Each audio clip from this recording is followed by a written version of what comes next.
সকলকে জয় যিশু। ঈশ্বরকে ধন্যবাদ দিই যে তিনি আজকে আমাকে আপনাকে এই সুযোগ দিয়েছেন যেন আমরা তার চরণতলে বসতে পারি এবং তার নাম, তার গৌরব, তার প্রশংসা করতে পারি। আজকে আরো একবার একটি জীবন্ত বাক্য নিয়ে আপনাদের সম্মুখে আমি এসেছি, যে বাক্য আমাদের জীবনকে গড়ে তোলার জন্য আশীর্বাদ দান করতে পারে। এই বাক্যের মধ্যে আমরা দেখব যে ঈশ্বর আমাদের জন্য কি করতে পারে। আমাদের চিন্তা আমাদের জীবনকে কুড়ে কুড়ে কুড়ে কুড়ে নষ্ট করে দেয়, আর বিশেষ করে চিন্তা ভাবনা যার মাধ্যম থেকে আমরা ঈশ্বর থেকে অনেক দূরে চলে যাই। আমি দেখেছি চিন্তার কারণে অনেকজন নেশাগ্রস্ত হয়ে যায়, চিন্তায় চিন্তায় চিন্তায় ডুবে অনেকজন নিজের জীবনকে শেষ করে ফেলে, অনেকজন মৃত্যুর সম্মুখীনে গিয়ে দাঁড়ায়। কারণ একটাই, কারণ সে জানে না তার জীবন থেকে চিন্তাকে কিভাবে দূর করবে, তার ভাবনাকে কিভাবে দূর করবে, তার যে অসুবিধা আছে সেটাকে কিভাবে সে দূর করবে, কার সাথে কথা বলতে হবে, কার কাছে যেতে হবে, কাকে বললে হবে, সে জানে না। আজকের বাক্যের মাধ্যম থেকে আমরা দেখার চেষ্টা করব যে ঈশ্বর আমাদের জীবনে কি করতে চায়। প্রথম এবং সর্ববিষয়ে বলি, আপনার ঈশ্বর রাজাধিরাজ, আপনার ঈশ্বর আপনার চিন্তাকে দূর করতে পারে যদি আপনি আপনার চিন্তা ঈশ্বরের কাছে সমর্পণ করেন। হালেলুইয়া। আমরা আমাদের জীবনের চিন্তাকে ঈশ্বরের চরণতলে আমরা ঈশ্বরের আশা, ঈশ্বরের প্রেম, ঈশ্বরের ভালোবাসাকে বুঝতে পারি। ফিলিপিয়র পত্র 4 অধ্যায় 6 পদে লেখা আছে, ফিলিপিয়র পত্র 4 অধ্যায় 6 পদে লেখা রয়েছে, খুবই সুন্দর বাক্য লেখা রয়েছে, যেখানে তিনি বলেছেন, কোনো বিষয়ে ভাবিত হইও না, কিন্তু সর্ববিষয়ে প্রার্থনা ও বিনতি দ্বারা ধন্যবাদ সহকারে তোমার যাচনা সকল ঈশ্বরকে জ্ঞাত করো, তাহাতে সমস্ত চিন্তার অতীত যে ঈশ্বরের শান্তি, তাহা তোমাদের হৃদয় ও মন খ্রিস্ট যিশুতে রক্ষা করো। আমেন। সুন্দর বাক্য ঈশ্বর আমাদের জন্য নিয়ে এসেছেন, যে তোমার সমস্ত চিন্তার ভার তার উপর ফেলে দাও, তোমার সমস্ত চিন্তার জন্য তুমি তাকে বলো, এবং সর্ব বিষয়ে ভাবিত না হয়ে প্রার্থনা করো। প্রভুকে বলো যে প্রভু আমি প্রার্থনা করতে চাই, প্রভু আমি বলতে চাই, প্রভু আমি তোমার কাছে যাচনা করতে চাই, প্রভু আমি তোমার কাছে বলছি, প্রভু আমি জানি তুমি ছাড়া আর কেউ নেই যে আমার জীবনকে গড়ে তুলতে পারে। যখন আপনি আপনার চিন্তাকে প্রার্থনার দ্বারা বদলে ফেলবেন, আপনার চিন্তা ঈশ্বরের চরণতলে সমর্পণ করে প্রার্থনায় আপনি তার কাছে যাচনা করবেন, ঈশ্বর তখন আপনার জীবনে কাজ করবে। হালেলুইয়া। মথি লিখিত সুসমাচার 6 অধ্যায় 30 এবং 31 পদে তিনি খুব সুন্দর কথা বলেছেন। মথি লিখিত সুসমাচার 6 অধ্যায় 30 এবং 31 পদে তিনি বলেছেন, যদি আমরা একটু দেখি, প্রভু বলেছেন, ভালো ক্ষেত্রের অতএব ইহা বলিয়া ভাবিত হইও না যে কি ভোজন করিব, বা কি পান করিব, বা কি পরিব, কেননা পরজাতীয়রাই এই সকল বিষয়ে চেষ্টা করিয়া থাকে। তোমাদের স্বর্গীয় পিতা তো জানেন যে এই সকল দ্রব্য তোমাদের প্রয়োজন আছে, কিন্তু তোমরা প্রথমে তাহার রাজ্য ও তাহার ধার্মিকতার বিষয়ে চেষ্টা করো, তাহা হইলে এই সকল দ্রব্য তোমাদিওকে দেওয়া হইবে। প্রভু তার পবিত্র বাক্যে বলছেন, সর্বপ্রথম তোমরা ঈশ্বরের রাজ্যের অনুসন্ধান করো, সর্বপ্রথম তোমরা ঈশ্বরের রাজ্যের বিষয়ে চিন্তা করো। দেখো, ঈশ্বরের রাজ্যের বিষয়ে যখন তুমি চিন্তা করবে, ঈশ্বরের রাজ্যের বিষয়ে যখন তুমি পরিকল্পনা করবে, ঈশ্বর তখন তোমার জন্য পরিকল্পনা করবে। আমেন। আজকের সবচেয়ে বেশি যে জিনিসটি প্রয়োজন, আমরা আমাদের চিন্তা ঈশ্বরের চরণতলে সমর্পণ করি। মথি লিখিত সুসমাচার 11 অধ্যায় 28 এবং 29 পদে তিনি বলেছেন, মথি লিখিত সুসমাচার 11 অধ্যায় 28 এবং 29 পদে বলেছেন, হে পরিশ্রান্ত ভারাক্রান্ত লোক সকল, আমার নিকট এসো। প্রথম কাজ হচ্ছে আমাকে আপনাকে প্রভুর কাছে আসতে হবে, এবং তিনি বলেছেন, আমি তোমাকে বিশ্রাম দেব এবং তোমার জোয়ালি আপন স্কন্ধে তুলিয়া নাও ও আমার নিকটে শিক্ষা করো, কেননা আমি মৃদুশীল ও নম্রচিত্ত, তাহলে তোমরা আপন আপন প্রাণের জন্য বিশ্রাম পাবে। ঈশ্বরের কাছে ফেরত আসতে হবে। যিশুর কাছে আসতে হবে, তাকে বলতে হবে যে প্রভু আমি তোমার কাছে এসেছি, আমি তোমার কাছে যাচনা করছি, আমি তোমার কাছে চাইছি, আমি তোমার সাথে কথা বলছি প্রভু। আমি জানি তুমি ছাড়া আর কেউ নেই, তুমি ছাড়া আর কেউ আমার জীবনকে রক্ষা করতে পারে না, তাই তো তোমার কাছে সমর্পণ করছি। খুব সুন্দর বাক্য তিনি বলেছেন 1 পিতর 5 অধ্যায় 7 পদ, গীত সংহিতা 55-22 পদে, তোমার সমস্ত চিন্তার ভাব তার উপর ঢালিয়ে দাও, অর্পণ করে দাও, তিনি সঠিক সময় তোমাকে তুলে ধরবেন, তিনি তোমাকে উন্নত করবেন। আমেন। তিনি তোমাকে তুলে ধরবেন, তিনি তোমাকে উন্নত করবেন। তোমার ভার তার উপর তুমি ফেলে দাও। যখন তুমি তার উপর তোমার ভার ফেলে দেবে, যখন তুমি তার উপর তোমার সমস্ত চিন্তার ভার রেখে দেবে, তখন তিনি তোমাকে সঠিক সময়ে উদ্ধার করবেন। আজ আমরা আমাদের জীবনে আমি অনেকজনকে দেখেছি যারা চিন্তার কারণে ডুবে ডুবে চিন্তার কারণে চিন্তায় রোগাগ্রস্ত হয়ে যাচ্ছে, চিন্তায় তার সমস্ত কিছুকে ভেঙে ফেলছে, চিন্তায় তার পরিবারকে নষ্ট করে ফেলছে, চিন্তা তার জীবনে নেশা নিয়ে আসছে, চিন্তা তার জীবনে মন্দতা নিয়ে আসছে, চিন্তা তার জীবনে পাপ নিয়ে আসছে, চিন্তা তার জীবনে দুর্যোগ নিয়ে আসছে। এই চিন্তাকে আমাদের জীবন থেকে দূর করার উপায় হলো যীশু খ্রিস্ট। আমেন। আর যখন আমরা সেই খ্রিস্টের কাছে আমাদের জীবনকে সমর্পণ করি, রোমিওর পুস্তক 8 অধ্যায় 31 পদ, যেখানে তিনি খুব সুন্দর কথা আমাদের জন্য বলেছেন। রোমিওর পুস্তক 8 অধ্যায় 31 পদ, যেখানে তিনি বলেছেন, এই সকল বিষয়ে আমরা কি বলিব? ঈশ্বর যখন আমাদের সপক্ষ, তখন আমাদের বিপক্ষ কে? এবং 37 পদে তিনি বলেছেন, কিন্তু যিনি আমাদিওকে প্রেম করিয়াছেন, তাহার দ্বারা আমরা এই সকল বিষয়ে বিজয়ী অপেক্ষাও অধিক বিজয়ী হই। আমেন। বিজয়ী অপেক্ষাও অধিক বিজয়ী হই, কারণ তিনি আমাদেরকে প্রেম করেছেন, তিনি আমাদের জন্য তার প্রেম প্রদর্শন করেছেন, তিনি আমাদের জন্য, কারণ ঈশ্বর আমার পক্ষে আছে। আপনার সাথে যীশু খ্রিস্ট আছে, আপনার সাথে স্বয়ং খ্রিস্ট রয়েছে, আপনার জীবনকে রক্ষা করার জন্য স্বয়ং খ্রিস্ট রয়েছে। একবার যদি আপনি তার দ্বারে এসে দাঁড়ান, একবার যদি আপনি তার কাছে যাচনা করেন, মতি লিখিত সুসমাচার 7 অধ্যায় 7 পদ, লুক লিখিত সুসমাচার 11 অধ্যায়, স্বর্গীয় পিতা কত মহান, তুমি যদি তার কাছে পবিত্র আত্মা যাচনা করো, তিনি অবশ্যই দেবেন। চাও, দেওয়া হবে, চাইতে হবে, বলতে হবে, হে প্রভু, আমি আমার সমস্ত চিন্তার ভার, আমার রোগের ভার, আমার সমস্যার ভার আমি তোমার চরণতলে অর্পণ করছি। আমি আজ তোমার কাছে যাচনা করছি। আমি জানি তুমি আমার জীবনকে রক্ষা করতে পারো, তুমি আমার জীবনকে উদ্ধার করতে পারো। Hallelujah, hallelujah, hallelujah. জন লিখিত সুসমাচার 14 অধ্যায় 1 পদে তিনি বলেছেন, তোমাদের হৃদয় উদ্বিগ্ন না হোক, তোমরা চিন্তিত হইও না, তোমরা ভাবনায় পড়ে যেও না, তোমাদেরকে চিন্তা করতে হবে না, কারণ আমি আছি, আমি আছি, আমি তোমাদের সঙ্গে আছি। মতি লিখিত সুসমাচার 28 অধ্যায় 20 পদে তিনি বলেছেন, আমি যুগান্ত অবধি তোমাদের সাথে আছি। হ্যাঁ প্রিয়জনেরা, আপনার ঈশ্বর আপনার সাথে সাথে আছেন। আমেন। আর যখন আমরা তার কাছে যাচনা করি, বলি, প্রভুর কাছে বলি, তখন তিনি আমাদের জন্য কাজ করে থাকেন। আর তিনি বলেছেন যিশায়া ভাববাদী 43 অধ্যায় 18 থেকে 19 পদে তিনি খুব সুন্দর বাক্যের মাধ্যমে তিনি আমাদেরকে বোঝাতে চেয়েছেন। যিশায়া ভাববাদী 43 অধ্যায় 18 এবং 19 পদে তিনি বলেছেন, যদি আমরা দেখি একটু, সেই সদাপ্রভু এই কথা কয়েন, তোমরা পূর্বেকার কার্য সকল মনে করিও না, পুরাতন ক্রিয়া সকল আলোচনা করিও না, ভুলে যাও, আমি বের করে আনবো, আমি অন্ধকারের কূপ হইতে তোমাকে উদ্ধার করব, আমি অন্ধকারের কূপ হইতে তোমাকে বের করে আনবো। সামসঙ্গীত 91 তিনি বলেন যে আমরা রক্ষা করব, আমি তোমাকে বের করে আনবো, সকলে দেখতে থাকবে আমি তোমার জীবনে কি কার্য করেছি।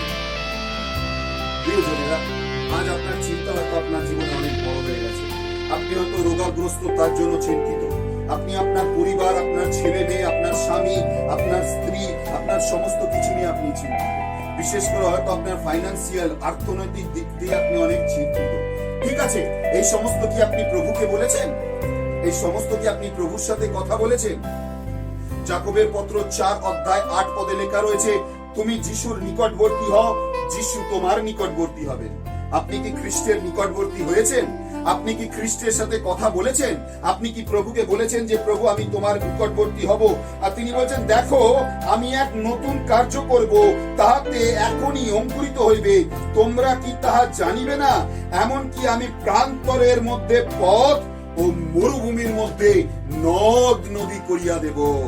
আমি প্রান্তরের মধ্যে পথ আর মরুভূমির মধ্যে লইয়া, হালেলুইয়া হালেলুইয়া। তিনি খুব সুন্দর কথা বলেছেন, খুব সুন্দর বাক্যের মাধ্যম থেকে তিনি আমাদেরকে বোঝাতে চেয়েছেন তিনি আমাদের জন্য কি করতে পারেন।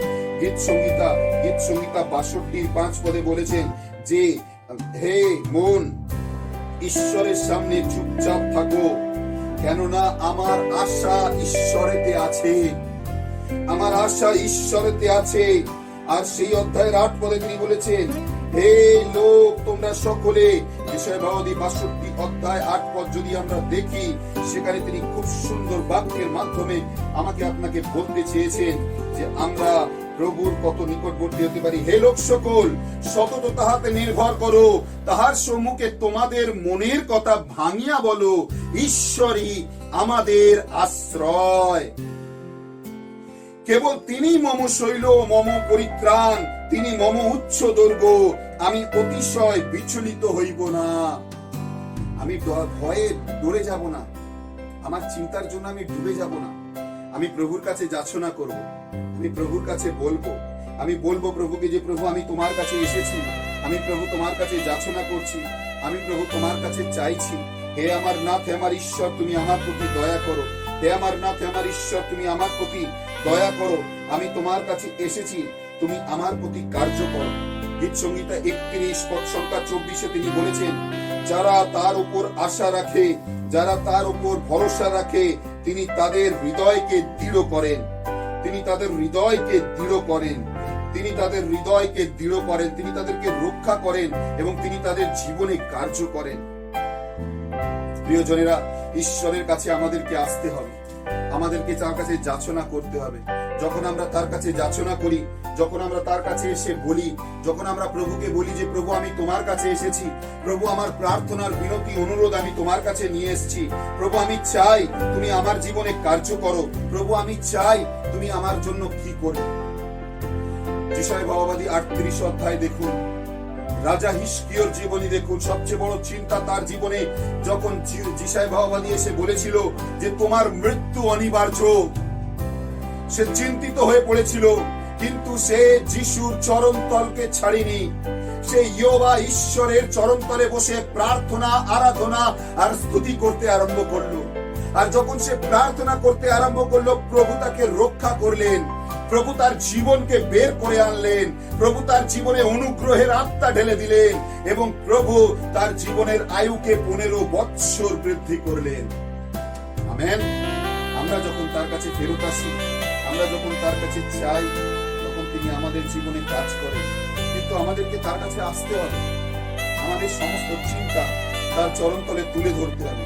আজ আমরা অনেকজন রোগাগ্রস্ত, কারণ একটাই, কারণ আমরা অনেক আমাদেরকে অনেক ওষুধ খেতে হয়, কারণ একটাই, আমরা প্রার্থনা করে প্রভুর কাছে যাচনা করি, আমরা প্রভুকে বলি না যে প্রভু আমি তোমার কাছে চাইছি। দেখুন গীত সংহিতা 9 এবং 10 পদে তিনি বলেছেন আর সদাপ্রভু হইবেন খ্রিস্টের জন্য উচ্চ দুর্গ, সংকটের সময়ে উচ্চ দুর্গ, যাহারা তোমার নাম জানে তাহারা তোমাতে বিশ্বাস রাখিবে। কেননা হে সদাপ্রভু, তুমি তোমার অন্বেষণকারী দিগকে পরিত্যাগ করো নাই। আমেন। তোমার যারা অন্বেষণ করেছে, তোমার কাছে যারা যাচনা করেছে, তোমার সাথে যারা কথা বলেছে, তুমি তাদের ছেড়ে দাওনি, তুমি তাদের ত্যাগ করোনি, তুমি তাদেরকে বলেছো যে প্রভু আমি আছি। দ্বিতীয় রাজাবলী 6:16 পদে লেখা রয়েছে उसने उससे कहा मत डर जाओ क्योंकि हमारी और है और वो उनसे अधिक है जो उनके और है। आमेन। मेरा परमेश्वर, খুব সুন্দর কথা তিনি বলেছেন যে আমার ঈশ্বর আছেন, আমার ঈশ্বর আমার সাথে আছেন, ভয় পেও না। দ্বিতীয় রাজাবলী 6:16 পদে বলেছেন যে তিনি আছেন আমার সাথে। প্রিয়জনেরা, আজ যদি আমরা তার উপর বিশ্বাস করি, আমরা তার কাছে চাই, আমরা তার কাছে ভরসা করি। সামসঙ্গীত 40 পদ সংখ্যা 2, সামসঙ্গীত 40 পদ সংখ্যা 2, জিরেমিয়ার পুস্তক 31 অধ্যায় 12 পদ, ভজন সংহিতা, গীত সংহিতা 27 অধ্যায় 14 পদ, এইসব বাক্যের মধ্যে তিনি বারবার আমাদেরকে বলেছেন বলেছেন যে তিনি কতটি আমাদের জন্য কার্য করেন এবং তার দয়া আমাদের জীবনে রয়েছে। বিশেষ করে তিনি বলেছেন দ্বিতীয় বংশাবলী 19 অধ্যায় 11 পদ, গীত সংহিতা 51 অধ্যায় 12 পদ, গীত সংহিতা 30 অধ্যায় 5 পদ, যার মধ্যে বাক্যের মাধ্যমে তিনি প্রতিনিয়ত আমাদের জীবনকে সাহায্য করেছে যে তিনি আমাদেরকে বাঁচাতে পারেন, তিনি আমাদের চিন্তা দূর করতে পারেন, তিনি আমাদের চিন্তার উপর তার আশীর্বাদ দান করতে পারেন, তিনি আমাদের চিন্তাকে দূর করে তার অনুগ্রহ দিতে পারেন, তিনি আমাদের জন্য তার আশীর্বাদকে নামিয়ে আনতে পারেন, তিনি তার কৃপা আমাদের জীবনে দিতে পারেন। আমি অনেক ছেলে মেয়েদের দেখেছি, বিশেষ করে ইয়ুথদের দেখেছি, যারা অনেক চিন্তিত হয়ে পড়ে এবং চিন্তার কারণে তারা নিজেদের জীবনকে নষ্ট করতে চলে যায়, ভুল মার্গে, ভুল রাস্তায়, ভুল পথে চলে যায়। তারা জানে না যে ঈশ্বর তার জীবনে কি করতে পারে, তারা জানে না যে ঈশ্বর তার জীবনকে কিভাবে রক্ষা করে বের করতে পারে। অনেক মা বাবাকে দেখেছি তাদের জীবনের ভুল সিদ্ধান্তের জন্য তাদের ছেলে মেয়েরা ভুল পথে রয়েছে। অনেক মা বাবাকে দেখেছি তারা প্রার্থনায় বসে না, আরাধনা করে না, ঈশ্বরকে ডাকে না, তারা অন্যান্য লোকের কাছে, অন্যান্য দেব দেবীর কাছে, অন্যান্য জনের কাছে গিয়ে তারা আমাদের মাথা নত করে, যার কারণে তারা ঈশ্বরের গৌরব দেখতে পায় না। তারা জানে না যে ঈশ্বর তার জীবনে কি করতে পারে, তাদের জীবনে ঈশ্বরের অনুগ্রহ কিভাবে নেমে আসতে পারে। প্রিয়জনেরা, অন্য মানুষের অপেক্ষা আপনি যদি সদাপ্রভুর কাছে যাচনা করেন, তিনি আপনার জন্য কাজ করবেন। সামসঙ্গীত 86 পদ সংখ্যা 7, 8, 9, 10 লেখা রয়েছে, অন্যান্য মানুষের উপর নির্ভর করা অপেক্ষা সদাপ্রভুর শরণ লওয়া উত্তম। জিরোমীয় ভাববাদী 17 অধ্যায় 5 পদে লেখা রয়েছে, তার উপর নির্ভর করা, কারণ আমার বিশ্বাস ভূমি হচ্ছে সদাপ্রভু, আমার বিশ্বাস ভূমি, নির্ভরের ভূমি হচ্ছে সদাপ্রভু। আমি যখন তার উপর নির্ভর করি, তিনি আমাকে রক্ষা করবেন। যিশায়া ভাববাদী 43 অধ্যায় 1, 2, 3 পদে লেখা রয়েছে, তুমি যে কোনো মার্গ দিয়ে যাবে না কেন, তোমার চিন্তার রাস্তা দিয়ে তুমি যাবে না কেন, আমি আছি, আমি তোমাকে রক্ষা করব, আমি তোমাকে বের করব। মসি পিতাকে দেখুন, পেছনে 5 লক্ষ লোক, শুধু লোক, ছেলে, মেয়ে এবং স্ত্রী গোনা হয়নি। তার মাথায় কত চিন্তা ছিল, একজন দুজন নয়, প্রায় 5 লক্ষ লোককে খাওয়ার যোগান দিতে হবে, তাদের জীবনের খাবার আনতে হবে, মরুভূমি প্রান্তরে যেতে হবে এবং তাদের জীবনকে রক্ষা করতে হবে। বাইবেল বলে, দ্বিতীয় বিবরণী 8 অধ্যায় 4 পদে লেখা রয়েছে, 40 বৎসর না তাদের পা ফুলে গেছে, না তাদের অভাব হয়েছে, না তাদের জীবনে কোনো কিছুর অভাব হয়েছে, কারণ তারা ঈশ্বরের উপর নির্ভর করেছে। বলছে, এই 40 বৎসর তোমাদের গাত্রে তোমার বস্ত্র জীর্ণ হয় নাই ও তোমার পা ফলে নাই, কারণ ঈশ্বর সদাপ্রভু তোমাকে রক্ষা করেছেন এবং তোমার সাথে সাথে রয়েছেন। আমেন। ঈশ্বর সদাপ্রভু তাদের সাথে ছিল, তাদেরকে রক্ষা করেছে, তাদের জীবনকে রক্ষা করেছে এবং তাদের মধ্যে ছিল। 40 বৎসর, বিশ্বাস করতে পারেন? 40 বৎসর তাদের জীবনে ঈশ্বর কার্য করেছে। 40 বৎসর তাদের জীবনকে ঈশ্বর নিয়ে গেছেন। মরুক প্রান্তরে জল, মরুক প্রান্তরে রুটি, মরুক প্রান্তরে মাংস, মরুক প্রান্তরে ছায়া, মরুক প্রান্তরে রোদ, মরুক প্রান্তরে কাপড়, মরুক প্রান্তরে গৃহ, সমস্ত কিছু আমার ঈশ্বর তাদেরকে যোগান দিয়েছেন। আর সেই একই যীশু খ্রিস্ট আপনার জন্য বাক্যের মাধ্যমে পবিত্র আত্মার রূপ নিয়ে আপনার সাথে, আপনার জীবনে, আপনার পরিবারে, আপনার সঙ্গে তিনি থাকতে চান। যখন আমরা তার কাছে চাই, যখন আমরা তার কাছে যাচনা করি, যখন আমরা তার কাছে বলি, যখন আমরা তার কাছে এসে চাই, প্রভু আমি তোমার কাছে এসেছি, প্রভু আমি তোমার কাছে যাচনা করছি, প্রভু আমার আমি কার কাছে যাব, আমি কাকে গিয়ে বলবো, আমি কার কাছে গিয়ে বলবো, কারণ তুমি একমাত্র আমার প্রতিজ্ঞা। আজকের এই বাক্য শেষ করার আগে সামসঙ্গীত 147 পদ সংখ্যা 2 এবং 3, যা বিশেষ করে আমি অনুরোধ করব আপনার প্রার্থনার মধ্যে আপনি এই বাক্যটিকে জুড়তে পারেন। বিশেষ করে সামসঙ্গীত 147 পদ সংখ্যা 2 এবং 3, যেখানে খুব সুন্দর বাক্যে ঈশ্বর আমাদেরকে বলেছেন, সদাপ্রভু জেরুজালেম গাতেন, তিনি ইসরায়েলের দূরীকৃত দিগকে সংগ্রহ করেন, তিনি ভগ্ন চিত্ত দিগকে সুস্থ করেন, তাহাদের ক্ষত সকল বাঁধিয়া দেন, তিনি তারাগণের সংখ্যা গণনা করেন, সকলের নাম ধরিয়া তাহাদিওকে ডাকেন। আমাদের প্রভু মহান ও অতিশয় শক্তিমান, তাহার বুদ্ধি ইয়ত্তা নয়। সদাপ্রভু নম্র দিগকে সুস্থির রাখেন, তিনি দুষ্ট দিগকে ভূমিতে পাড়িয়া ফেলেন। হালেলুয়া। যখন আপনি চিন্তা তার চরণ তলে রাখবেন, ঈশ্বর। ইয়োবের জীবনী দেখুন, কোথায় থেকে কোথায় তাকে নামানো হয়েছিল। ইয়োব 1:21 তিনি বলেছেন, ঈশ্বর দিয়েছেন, ঈশ্বর নিয়েছেন, ঈশ্বরের ধন্যবাদ। আর এই কারণে ঈশ্বর তার জীবনে। আসুন আজকে আমরা আমাদের সমস্ত চিন্তার ভার প্রভুর চরণ তলে রাখি এবং প্রভুর কাছে যাচনা করি। চোখ বন্ধ করে নিই, প্রার্থনা করি। হে পরম পিতা, তুমি আশীর্বাদ দান করো, তোমার অনুগ্রহ দাও, তোমার কৃপা দাও, তোমার আশীর্বাদ দাও। হে দয়ালু পিতা, তোমায় ধন্যবাদ। সমস্ত বিষয়ের জন্য তোমার প্রশংসা করি। আজকে আমাদের জীবন থেকে চিন্তা দূর করো। যতজন এই বাক্য শুনছে প্রভু, তাদের জীবনকে আশীর্বাদ করো। নাজরেথে যীশু খ্রিস্টের নামে প্রার্থনা চাই, তুমি শ্রবণ এবং রাজ্য। আমেন। বিশেষ অনুরোধ, আমাদের নিচে দেখুন ওয়েবসাইট রয়েছে, ওয়েবসাইট আপনি দেখতে পারেন। আমাদের ফেসবুক পেজ রয়েছে, আমাদের ইউটিউব পেজ রয়েছে, লাইট মিনিস্ট্রি কলকাতা, আপনি সাবস্ক্রাইব করতে পারেন। কোনো বিষয়ের জন্য হোয়াটসঅ্যাপ, ফেসবুক, হোয়াটসঅ্যাপে আপনি মেসেজ লিখতে পারেন, মেসেজ লিখতে পারেন। আমাদের নাম্বার হচ্ছে 9831382295। দেখুন আমাদের সাবস্ক্রাইব বক্সের নিচে নাম্বারটি দেখানো হচ্ছে। আপনি অবশ্যই আপনার প্রার্থনা অনুরোধ আমাদের পাঠাতে পারেন। কোনো বিষয় জানতে হলে অবশ্যই যোগাযোগ করতে পারেন। ঈশ্বরকে ধন্যবাদ দিই আজকের দিনের জন্য, এই সময়ের জন্য, ঈশ্বরের বাক্য শোনার জন্য। সুস্থির মন এবং যে কর্ম আপনার ঈশ্বরের বাক্য শুনেছে, আজকে ঈশ্বর আপনাকে আশীর্বাদ। পিতা, পুত্র